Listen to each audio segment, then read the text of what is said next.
Hello everyone, मैं शुभा शर्मा स्वागत करती हूँ आप सभी लोगों का आपके अपने चैनल जीएस बाय शुभा में। तो कैसे आप सभी लोग? मैं आशा करती हूँ आप सब लोग बहुत अच्छे होंगे, एकदम स्वस्थ होंगे। तो चलिए अब आज की क्लास पर आते हैं। आप लोगों को जैसे पता ही है, जो हमारी पीडीएफ वाली क्लासेस चल रही हैं तो उसमें हम क्या पढ़ रहे थे, उसमें हम पॉलिटी पढ़ रहे थे और केमिस्ट्री पढ़ रहे थे। तो केमिस्ट्री की क्लास लगभग 8-10 दिन से आपकी हो नहीं रही थी। तो मुझे ये लग रहा था कि कभी बोर्ड पे कराऊँ या पीडीएफ की फॉर्म में कराऊँ, बोर्ड पे कराऊँ या पीडीएफ की फॉर्म में कराऊँ। तो फिर अब लगा कि हाँ, बोर्ड पे ही सारा समझाना चाहिए। ठीक है, तो आज जो है आपकी केमिस्ट्री वाली जो क्लास है, जहाँ तक हो गई थी उससे आगे कंटिन्यू बोर्ड पर होगी अब से। ठीक है, और जो पीडीएफ वाली पॉलिटी की जो क्लास है और जो हमारी क्विक रिवीजन वाली जो पॉलिटी की क्लास है, वो आज क्लास नहीं हो पाएगी, बट हाँ कल वो आपकी क्लास रेगुलर होगी। ठीक है, तो अब से आपकी 4 क्लासेस हुआ करेंगी, 2 पॉलिटी की, 1 ज्योग्राफी की और 1 केमिस्ट्री की।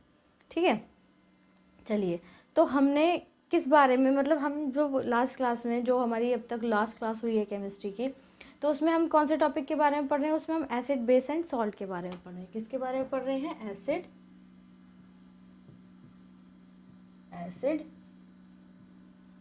Base and salt. तो एसिड, बेस एंड सॉल्ट में हमने एसिड्स के बारे में पढ़ लिया था, बेस के बारे में पढ़ लिया था। अब हम पीएच वैल्यू के बारे में पढ़ रहे थे। तो पीएच वैल्यू के बारे में आज हम क्या पढ़ने वाले हैं? आज हम ये पढ़ेंगे जो डेली लाइफ में किसी भी सब्सटेंस की जो पीएच वैल्यू होती है ना। तो ऐसे करूँगी, पहले इंग्लिश में लिखूँगी, फिर उसका हिंदी ट्रांसलेट कर दूँगी, मतलब हिंदी में भी फिर उसको लिख दिया करूँगी उस सेंटेंस को। तो जो हिंदी वाले हैं वो हिंदी में कर लिया करिएगा, और जो इंग्लिश वाले हैं वो इंग्लिश में। ठीक है, थोड़ा सा ज़्यादा टाइम लगेगा बट कोई नहीं, हो जाएगा। तो हम क्या कह सकते हैं? हम लिख सकते हैं पीएच स्केल। क्या कह सकते हैं? पीएच स्केल या पीएच वैल्यू। ठीक है, पीएच वैल्यू कर लीजिए, ये ज़्यादा सही रहेगा। PH value. तो पीएच वैल्यू में हमने आज जो पढ़ना है वो क्या पढ़ना है? जो हमारे डेली लाइफ से जो भी सब्सटेंसेस है उनकी जो पीएच वैल्यू होती है, कितनी होती है या किस वजह से इंक्रीज होती है, या एसिडिक नेचर की होती है, बेसिक नेचर की होती है, वो आज की क्लास में हम करने वाले हैं। ठीक है, तो जिन लोगों ने पहली क्लासेस नहीं की हैं या जो चैनल पर पहली बार आए हैं, मेरी सभी से रिक्वेस्ट है, प्लीज़ आप एक बार उन क्लासेस को ज़रूर कीजिएगा। ठीक है, चलिए तो आज हम क्या करेंगे? हम करेंगे importance of pH in everyday life. क्या करेंगे? इम्पॉर्टेंस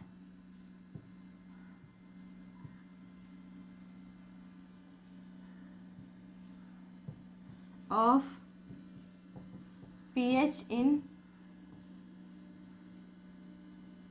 एवरीडे लाइफ, मतलब कि रोजमर्रा का जो जीवन है, रोजमर्रा के जीवन में पीएच का महत्व। ठीक है, इतना तो आप समझ ही जाएंगे, मुझे इंग्लिश हिंदी लिखने की इतनी ज़रूरत नहीं है। तो इसमें हम सबसे पहले क्या करेंगे? सबसे पहला जो हमारा पॉइंट आता है, सबसे पहला पॉइंट जो हम इसमें पढ़ेंगे वो हमारा क्या आएगा? वो हमारा आएगा पीएच इन अवर डाइजेस्टिव सिस्टम। क्या आएगा? PH in our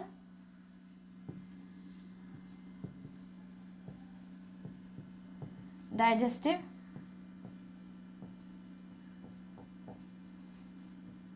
system. ठीक है, तो हमारा जो डाइजेस्टिव सिस्टम होता है, या हम कहें तो ऐसे बोल सकते हैं कि क्या कह सकते हैं? हमारे पाचन तंत्र में पीएच। क्या कह सकते हैं? हमारे पाचन तंत्र में पीएच, मतलब जो हमारा पाचन तंत्र होता है, जो हमारा डाइजेस्टिव सिस्टम होता है, तो उसमें क्या, उसमें जो पीएच होता है वो क्या होता है या उसकी वैल्यू क्या होती है, हम इसके बारे में पढ़ेंगे। ठीक है, धीरे धीरे, मतलब जो भी इम्पोर्टेंट पॉइंट होंगे उनके बारे में हम पढ़ते चलेंगे। ठीक है, तो चलिए स्टार्ट करते हैं। तो सबसे पहले हमारे क्या बताया जा रहा है इसमें कि जो डाइल्यूट हाइड्रोक्लोरिक एसिड होता है, तो हम कह सकते हैं, लिख सकते हैं डाइल्यूट HCl, यानी कि डाइल्यूट हाइड्रोक्लोरिक एसिड। तो आप समझिएगा, helps in digesting our food, helps in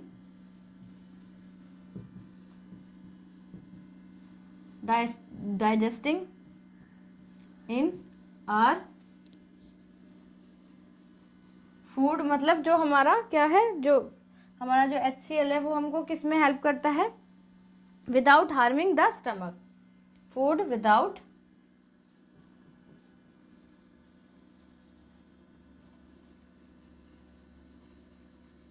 harming the stomach.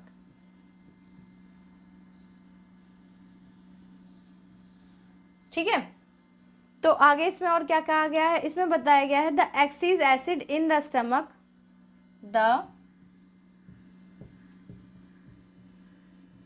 Axis acid in the stomach, मतलब जो हमारे स्टमक में जो एसिड है, तो cause in digesting which produce pain and irritation, cause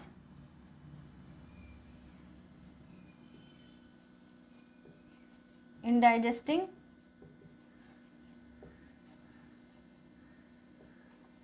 which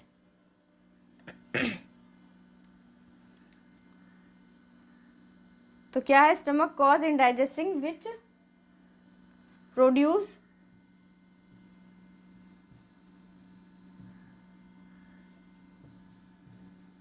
which produces pain and irritation।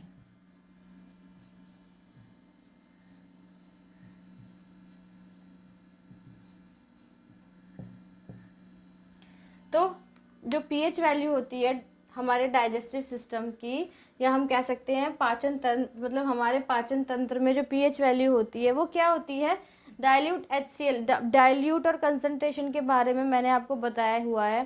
तो dilute form क्या होती है HCl की, उसमें जो पानी होता है, जो वाटर होता है, उसकी मात्रा ज़्यादा होती है, और जो एसिड होता है उसकी मात्रा कम होती है। और जो कंसंट्रेट होता है हाइड्रोक्लोरिक एसिड, तो उसमें क्या है, जो एसिड है उसकी मात्रा ज़्यादा होती है और वाटर की कम होती है, ऐसे समझ लीजिएगा।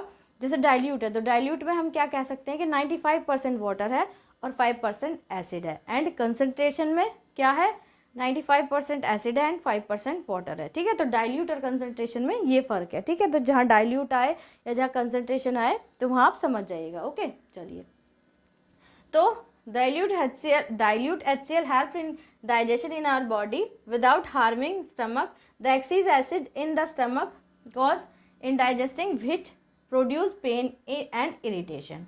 ठीक है, तो इतनी बात क्लियर हो गई। चलिए अब इसका जो ट्रांसलेशन है वो हिंदी में भी लिख देती हूँ। ठीक है, चलिए हिंदी में भी इसका जो ट्रांसलेशन है वो कर देती हूँ। ठीक है,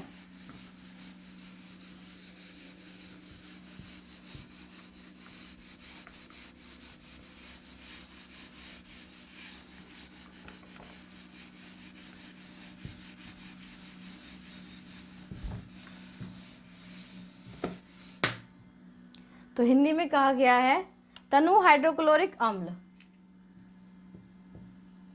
तनु HCl लिख दे रही हूँ, समझ जाना। तो तनु हाइड्रोक्लोरिक अम्ल यानी कि एसिड, जो तनु हाइड्रोक्लोरिक अम्ल है वो क्या है, पेट में नुकसान पहुंचाए बिना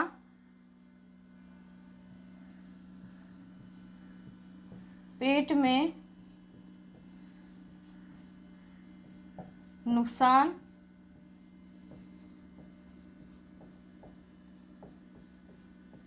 पहुंचाए बिना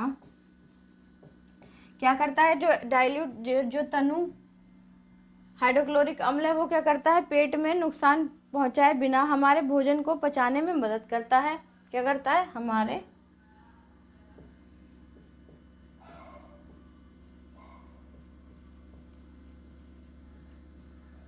भोजन को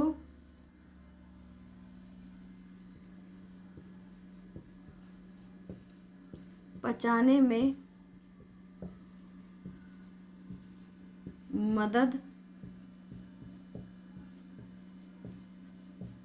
करता है। तो क्या करता है, हमारे भोजन को, जो हमारा फूड होता है, जो हमारा भोजन होता है, उसको पचाने में क्या करता है, मदद करता है। और पेट में अतिरिक्त अम्ल अपच का कारण बनता है। और साथ ही साथ क्या है, पेट में अतिरिक्त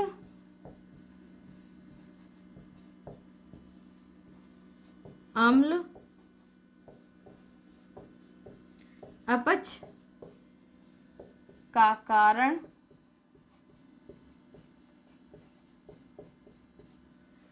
बनता है, जिससे क्या होता है, अपच का कारण बनता है जो दर्द और जलन पैदा करता है, या जिससे दर्द और जलन पैदा होती है, या जो हम कह सकते हैं जो हमारे पेट में दर्द और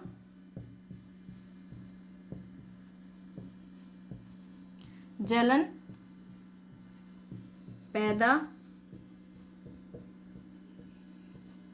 करता है। तो पहला पॉइंट ये हो गया हमारा, जो डाइजेस्टिव सिस्टम में जो हमारा पीएच है, तो उसका क्या काम क्या है कि जो हाइड्रोक्लोरिक एसिड है, ठीक है, तो हाइड्रोक्लोरिक एसिड की पीएच वैल्यू क्या है, एसिडिक है ना, अम्ल जो HCl जो है वो क्या एसिडिक नेचर का है। तो वो क्या है, वो हमारा जो स्टमक है, हमारा जो पेट है, तो उसको बिना नुकसान पहुंचाए क्या करता है, हमारे खाने को या हमारे भोजन को पचाने में मदद करता है। अगर एसिड की मात्रा ज़्यादा होती है, एसिड की मात्रा हमारे स्टमक में ज़्यादा होती है, तो उससे क्या होता है, उससे हमारे पेट में दर्द होता है, अपच का कारण बनती है, और क्या हो, उससे जलन होती है। देखो ऐसे समझो, वैसे तो हाइड्रोक्लोरिक क्या है, एसिड है, हाइड्रोक्लोरिक क्या है, अम्ल है, बट वो हमारे स्टमक में रह कैसे सकता है, रहता कैसे है, वो मैं आपको समझाती हूँ। देखो वैसे तो बायोलॉजी में पढ़ेंगे ही, देखो ऐसे समझो, जैसे ये क्या है, ये हमारा स्टमक है, क्या है हमारा स्टमक, तो इसके अंदर हाइड्रोक्लोरिक एसिड होता है, तो स्टमक के ऐसे साइड में एक म्यूकस की लेयर होती है, किसकी,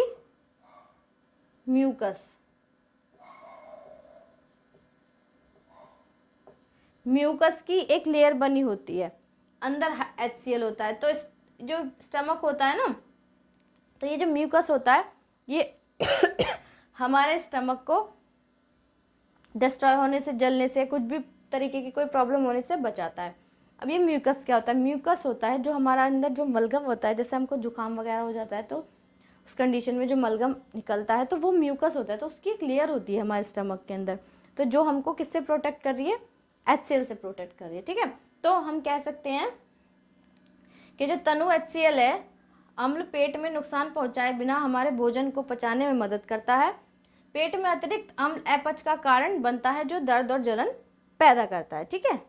चलिए, आई होप इतनी बात आपको क्लियर हो गई होगी। चलिए नेक्स्ट चलते हैं। नेक्स्ट पॉइंट क्या है इसी के अंदर, अभी हम डाइजेस्टिव सिस्टम में जो पीएच वैल्यू है उसी के बारे में पढ़ रहे हैं, ठीक है। तो नेक्स्ट पॉइंट इसमें क्या है, ये पॉइंट्स है कुछ जो एग्जाम में पूछे जाते हैं, तो मैं पॉइंट वाइज आपको इस तरीके से करा रही हूँ। अगर इस तरीके से कोई प्रॉब्लम हो तो आप मुझे बता सकते हैं, फिर मैं वो PDF वाली जो क्लास है उसी में इस क्लास को कंटिन्यू कर दूंगी, ठीक है, उसी तरीके से पढ़ा दूंगी अगर आपको इस तरीके से समझ ना आ रहा हो। तो नेक्स्ट पॉइंट क्या आता है, नेक्स्ट पॉइंट आता है बीइंग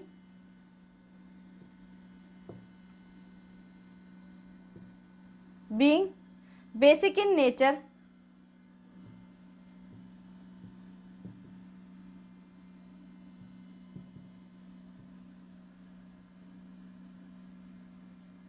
क्या है, being basic in nature antacid react with axis acid,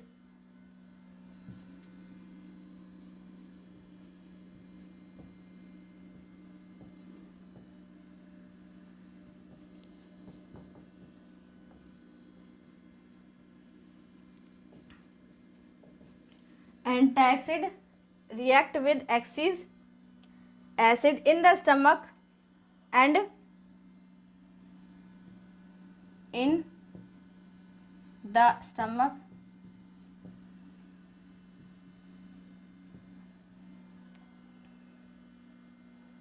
and neutralize it and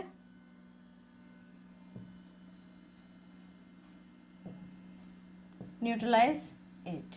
ठीक है, आगे इसमें क्या कहा गया है, न्यूट्रलाइज इट। आगे कहा गया है this give relief to the person concerned. This gives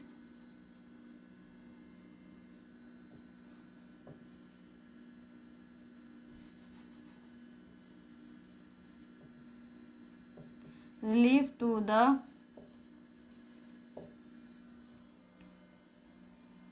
person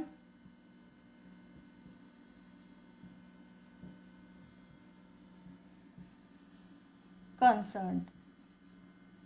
ठीक है, तो being basic in nature, antacid react with excess acid in the stomach and neutralize it।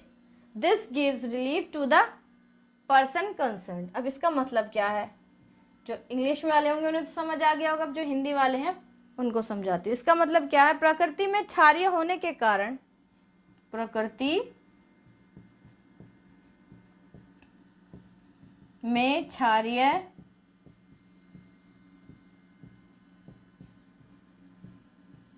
होने के कारण, जो नेचर है, नेचर वाइज क्षारीय होने के कारण एंटासिड पेट में अतिरिक्त अम्ल के साथ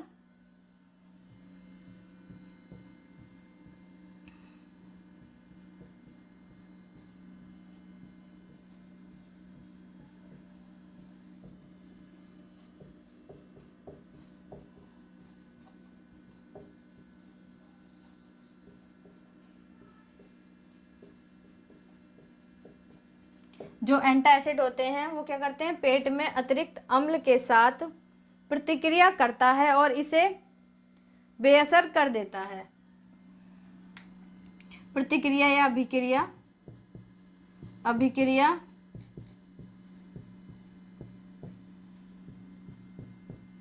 करता है और इसे बेअसर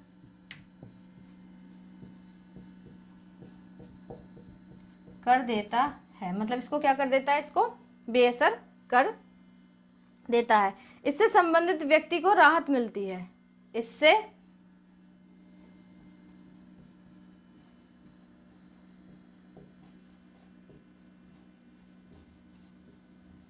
संबंधित व्यक्ति को राहत मिलती। कहने का मतलब क्या है, एसिड जो है जैसे वो हमारे पेट में क्या है, इरिटेशन पैदा करता है, तो उसमें उसके अलावा उसके बाद क्या होता है, जो एंटासिड होता है, एंटासिड क्या होता है, एंटासिड बेसिक नेचर का होता है, क्षारीय प्रवृत्ति का होता है।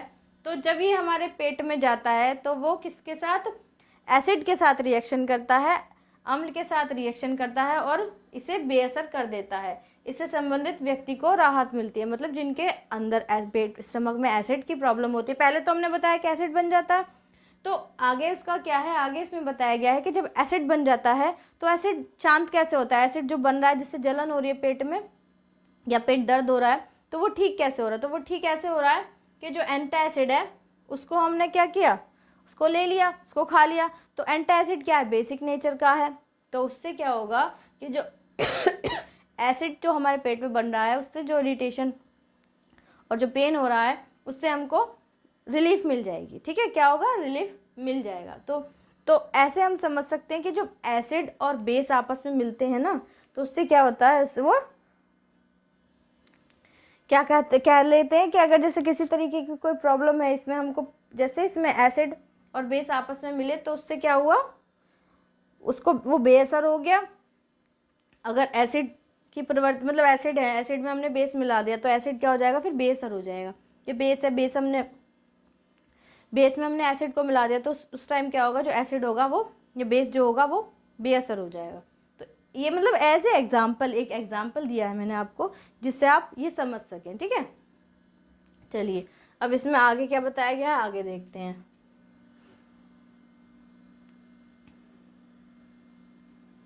अब ये ठीक है, चलिए आगे जानेंगे।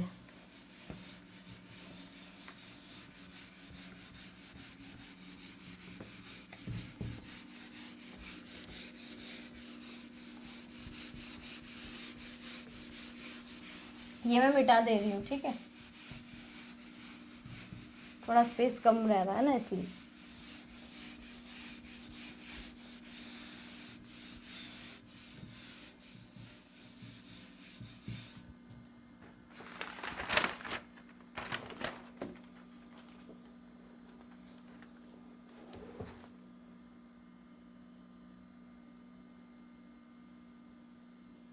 नेक्स्ट पॉइंट हमारा क्या आता है, पॉइंट नंबर 2 आता है हमारा, pH change at the cause of tooth decay. PH change as the cause of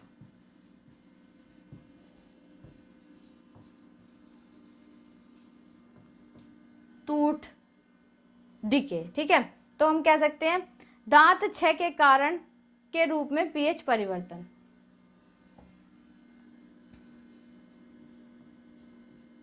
दांत क्षय के कारण पीएच रूप में परिवर्तन। दांत क्षय क्या होता है, हमारे टूथ जो होते हैं, जो हमारे मतलब जो दांत होते हैं वो क्या होते हैं, वो टूटने लग जाते हैं, मतलब अपने आप ही थोड़े थोड़े थोड़े थोड़े टूटने लग जाते हैं। तो उसमें क्या होता है, देखो जैसे ये दांत है, क्या है ये दांत है, तो ये अपने आप ही यहाँ से टूट जाएगा, यहाँ से टूट जाएगा, मतलब धीरे धीरे अपने आप ही टूटने लग जाते हैं। तो ये क्या होता है, पीएच परिवर्तन के कारण। जब हमारे जो माउथ है उसका पीएच जब चेंज होता है तो उससे क्या होता है, हमारे जो हमारे टीथ हैं उनमें डिके स्टार्ट हो जाता है, मतलब वो टूटने स्टार्ट हो जाते हैं। तो ये नेक्स्ट पॉइंट है। तो इसमें क्या बताया गया है, चलिए इसमें पढ़ते हैं। इसमें बताया गया है the bacteria present in our mouth,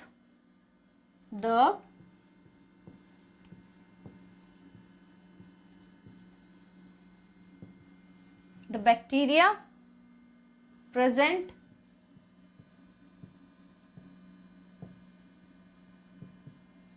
in our mouth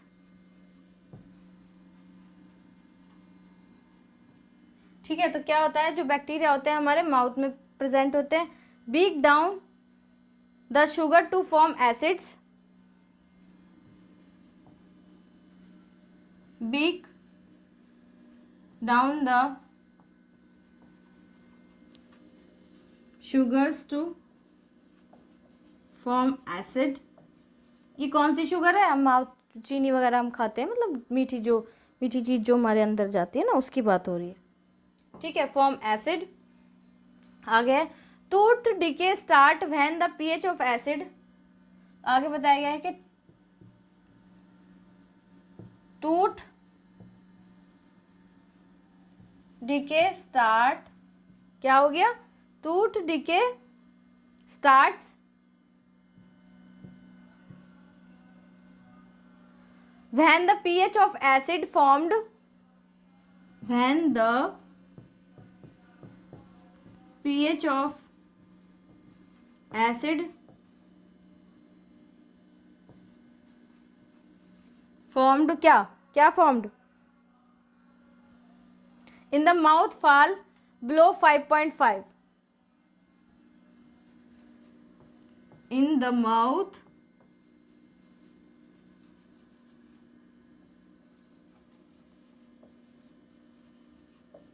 fall below 5.5। ठीक है, सारा समझाऊंगी, पहले इंग्लिश में लिख लो, उसके बाद हिंदी में एक्सप्लेन कर दूंगी। The best in the mouth fall below, the best way to prevent tooth decay, the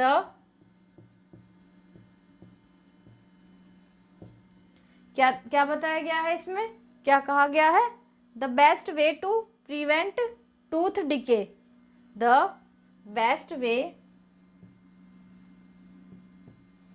two prevent tooth decay क्या है, बेस्ट वे क्या है टूथ डिके से बचने के लिए? Is the clean the mouth although after eating food. Is the clean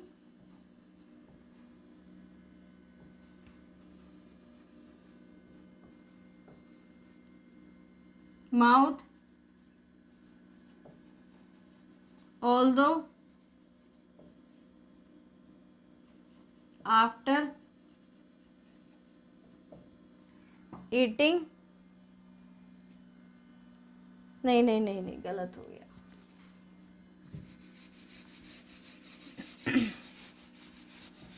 क्या है? Clean mouth slowly after eating food.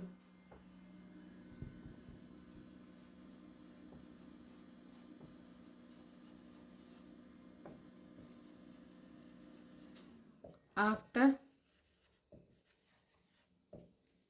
Eating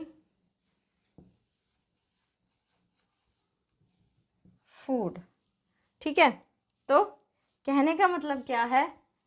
1 minute के लिए प्लीज वेट कीजिएगा, बस 1 मिनट के लिए।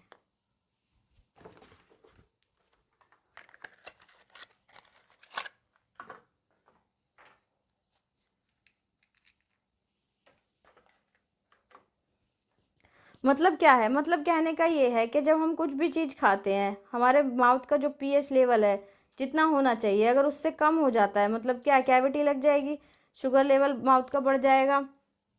तो जो हमारे माउथ के अंदर जो बैक्टीरिया होते हैं, क्या होते हैं, हमारे माउथ के अंदर जो भी जितने भी बैक्टीरियाज होते हैं, तो वो क्या है, पीएच लेवल, हमारे माउथ का जो पीएच लेवल होता है, जितना जो माउथ का पीएच लेवल होता है, तो उससे क्या करते हैं, वो उसको डाउन कर देते हैं, तो जिससे हमारा टूथ डिके जो है, दांत का टूटना स्टार्ट हो जाता है। ठीक है, चलिए, और हिंदी में अभी लिखूंगी, तो जो हिंदी वाले हैं वो समझ लीजिएगा। तो हम कह सकते हैं हमारे मुंह में मौजूद बैक्टीरिया, कह सकते हैं हम, क्या कह सकते हैं, हमारे मुंह में मौजूद बैक्टीरिया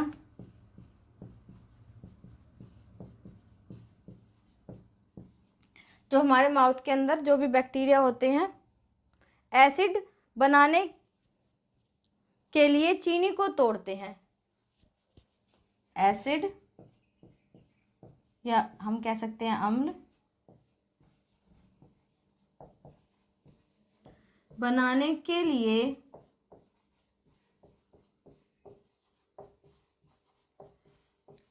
चीनी को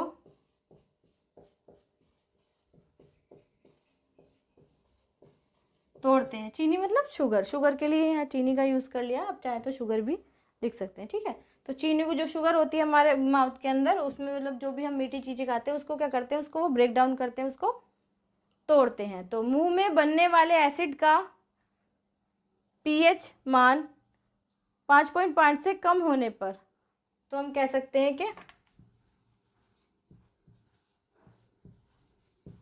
मुंह में बनने वाले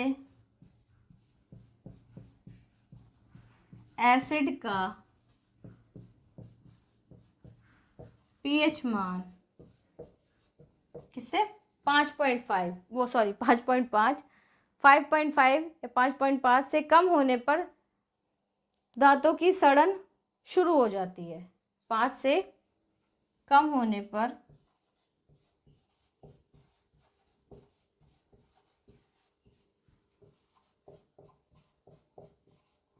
दांतों की सड़न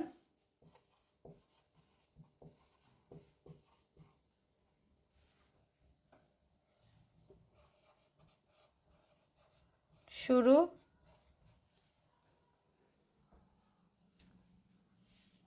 हो जाती है।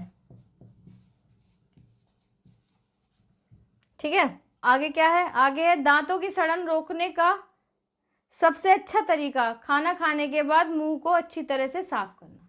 तो हम कह सकते हैं दांतों की सड़न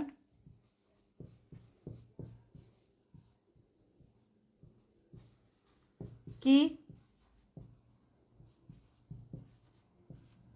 सड़न को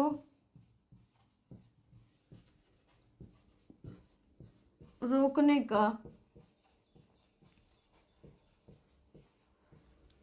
सबसे अच्छा तरीका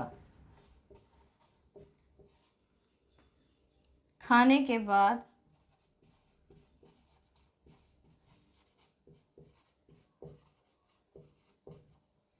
मुंह अच्छी तरह से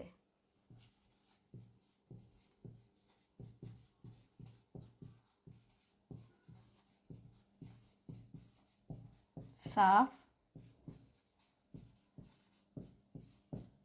करना। मतलब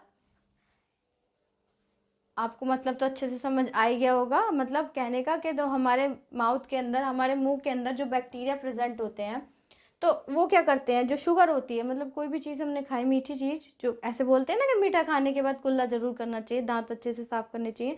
तो उसमें क्या होता है कि जो हमारे माउथ के अंदर, हमारे मुंह के अंदर जो बैक्टीरिया प्रेजेंट होते हैं, तो हमारा जो मुंह है, माउथ है, तो हमारे माउथ का पीएच लेवल क्या है, तो हमारे जो माउथ है, माउथ का पीएच लेवल हमारा एसिडिक नेचर का है। तो वो कितना है, 5.5। तो जैसे ही हमारे माउथ का पीएच लेवल 5.5 से कम होगा और ज़्यादा एसिडिक होगा, तो क्या होगा, जो हमारे दांत दांत है ना, हमारे जो टीथ हैं, वो टूटना शुरू हो जाएंगे, टूटना स्टार्ट हो जाएंगे। तो वो किस कारण की वजह से हुआ है कि हमारे दांतों के अंदर कैविटी लग गई है। वो किस वजह से, कि हमने कुछ मीठा खाया, जिससे क्या हुआ, कैविटी हमारे दांतों में लग गई। तो इसका एक ही इलाज है कि जब हम भी कुछ भी खाएं, तो उससे पहले हम, उसके बाद हम क्या करें, अपने मुंह को अच्छी तरीके से साफ कर लें। तो आई होप इतनी बात आपको क्लियर हो गई होगी। मैं चाहती तो मैं बस इतना भी लिखवा सकती थी कि जो हमारा माउथ है, हमारे मुंह है, उसका पीएच वैल्यू कितना होता है, 5.5 होता है। बट सारा आपको एक्सप्लेन कर दिया, जिससे आपको अच्छे से समझ आ जाए, दोबारा आपको रटना ना पड़े। ठीक है, चलिए एक एक चीज़ मैं अच्छे से डिटेल में आपको एक्सप्लेन करती चल रही हूँ। ठीक है, चलिए नेक्स्ट हमारा थर्ड पॉइंट आता है। थर्ड पॉइंट देखते हैं, हमारा थर्ड पॉइंट क्या आता है, थर्ड पॉइंट क्या बताता है, क्या कहता है। ठीक है, अभी इसमें और भी पॉइंट्स है, बस थर्ड पॉइंट का एक पार्ट आज कर लेंगे।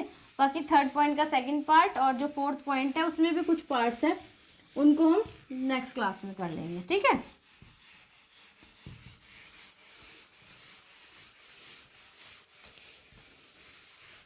फिर जब हमारा पीएच वैल्यू कंप्लीट हो जाएगा ना, उसके बाद हम साल्ट्स के बारे में पढ़ेंगे। किसके बारे में, हम साल्ट्स के बारे में पढ़ेंगे। ठीक है, चलिए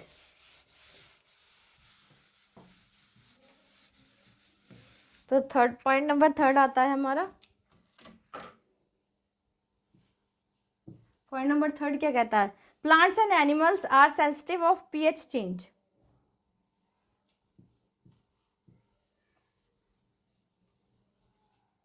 प्लांट्स एंड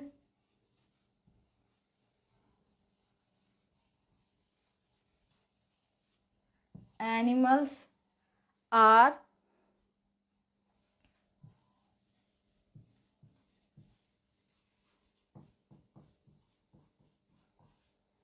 sensitive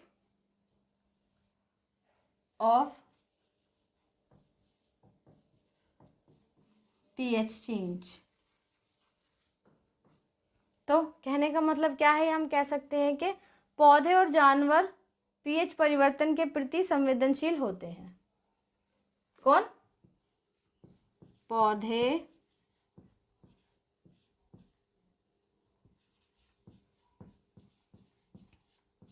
और जानवर, कौन, जानवर पीएच परिवर्तन के प्रति संवेदनशील होते हैं।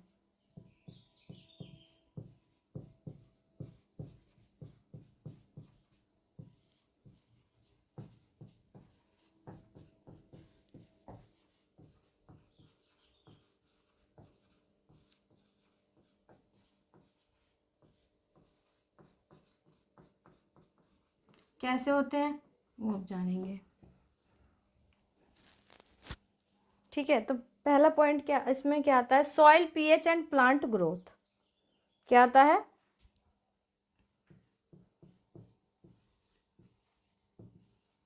सॉइल पीएच एंड प्लांट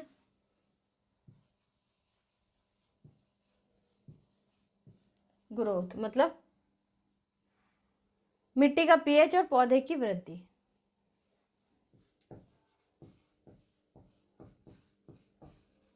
मिट्टी का पीएच और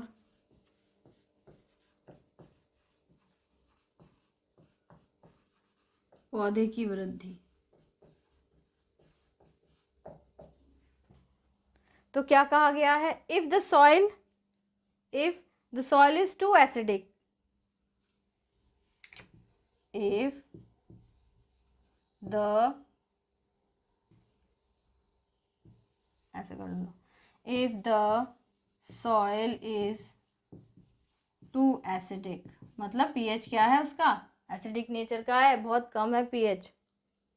It is treated with material like then it is treated with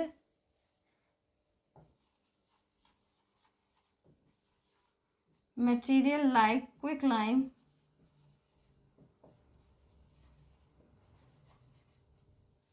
क्या? क्विकलाइम,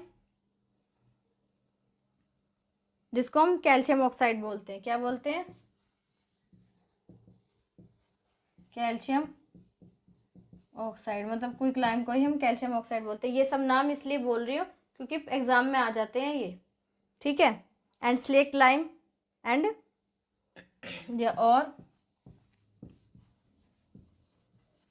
स्लेक्ड लाइम, जिसको हम क्या बोलते हैं? स्लेक्ड लाइम को हम क्या बोलते हैं? Calcium hydroxide. क्या बोलते हैं?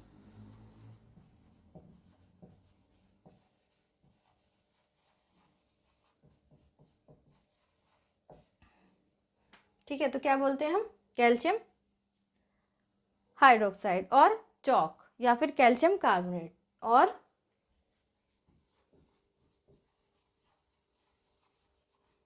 जिसको हम क्या बोलते हैं? Calcium carbonate. ठीक है, तो कहने का मतलब ये है कि जो मिट्टी का है, जिसमें मिट्टी में अगर एसिड की मात्रा ज़्यादा है तो वह कैसे नेचर का होगा?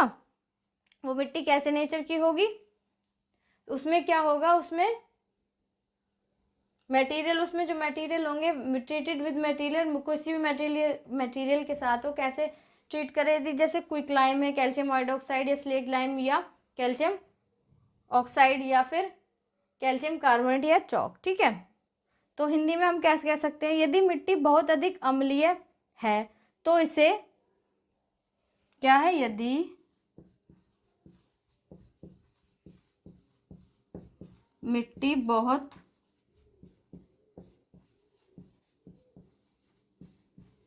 अधिक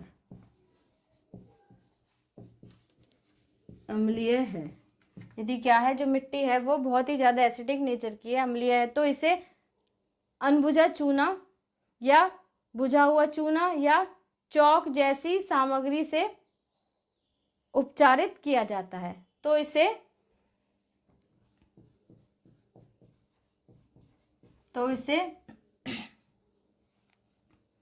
बुझा चूना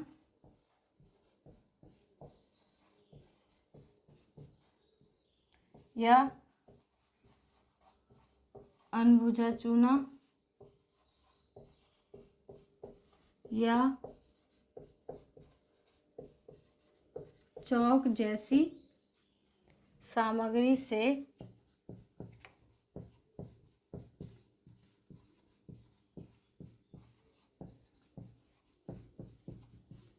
उपचारित किया जाता है।